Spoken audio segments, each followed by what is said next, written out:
हमारा शूट किया है, सो इसके लिए एक्साइटेड हूँ कि फ़र्स्ट टाइम नेशन वाइड में डायरेक्टली अब फिल्म हिंदी में बन के असम से आई है। सो आई एम श्योर कि आई रियली होप कि लोगों को एक्चुअली ये बहुत अच्छी लगे मूवी।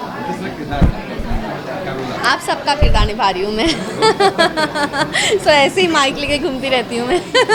माइक लेके जाती हूँ, पूछती हूँ, बट येस मैं जर्नलिस्ट का किरदार निभाई हूँ इस मूवी में।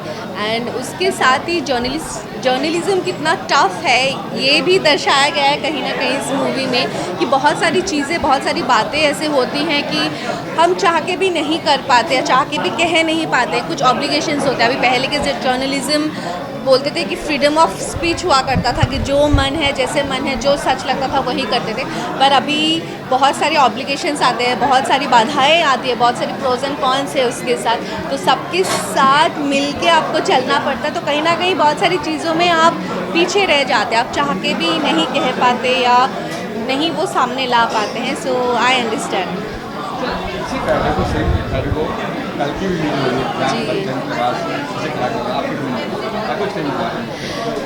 इसके बाद मैं यही कहूँगी, आई अंडरस्टैंड कल की बहुत बड़ी बजट मूवी है, बिग स्टार्स है, सब है, but then I feel content कहीं ना कहीं बहुत ज़्यादा आज के टाइम पे मायने रखती है।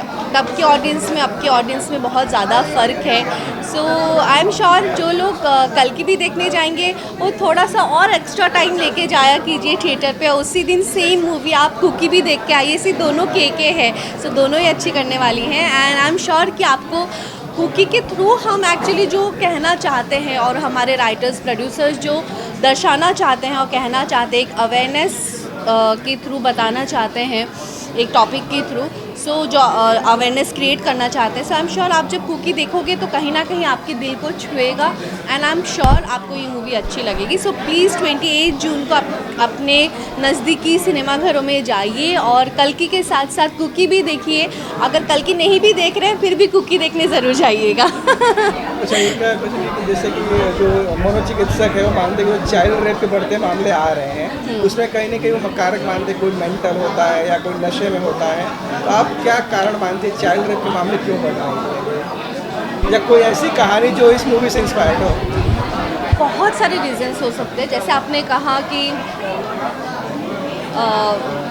मेंटल इश्यूज होते हैं। सो बहुत बार हम कहते हैं, बहुत सारी चीज़ें कहते हैं, बहुत सारी चीज़ों पे हम रिसर्च करते हैं कि हो सकता है कि जो अक्यूज़ है उनके बचपन से ही उनको वैसी एक माहौल में वो बड़े हुए हैं, या वैसी ही चीज़ें उन्होंने लाइफ में देखी होगी, या उनका कुछ मेंटल ट्रॉमा होगा, या तो फिर बहुत सी जगह पे ऐसे भी होते हैं जहाँ पे एक मर्द कहीं ना कहीं एक सक्सेसफुल औरत या एक इंडिपेंडेंट औरत या लड़की या किसी को भी देख के भी वो नहीं सहन कर पाते बहुत सी जगहों पे।